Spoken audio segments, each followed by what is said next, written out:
এই ভাইরাল রেসিপিটা ট্রাই করব করে আর করাই হয় না। তাই ভাবলাম যে না আজকে ট্রাইটা করেই ফেলি। তার জন্য প্রথমেই আমরা 4টা ডিম নিয়ে নিলাম।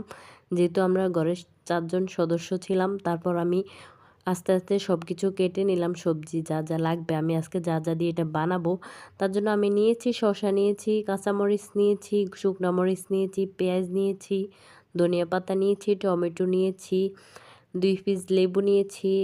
আমি ওগুলো সুন্দর করে মাখিয়ে এখন লেবুর রসটা দিয়ে দিলাম। তারপর কাসুন্দি দিয়ে দিলাম। তারপর টমেটো সস দিয়ে দিলাম।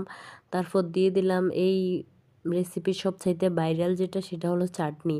এখন চাটনিটা দিয়ে সুন্দর করে মাখিয়ে নিলাম। মাখানোর পরে যে লুকটা আসে ওইটা দেখে আমার এখনই আবার জিভে পানি চলে আসতেছে। মনে হচ্ছে যাচ্ছে এখনই আবার খাই।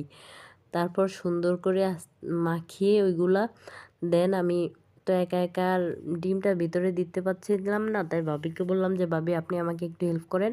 তারপর উনি আমার ডিমেরটা আস্ত করে হালকা একটু কেটে দেন ইয়েটা দিয়ে দিচ্ছিল ভিতরে। দেখেন ফাইনাল লুক এত মজা হয়েছিল জিনিসটা।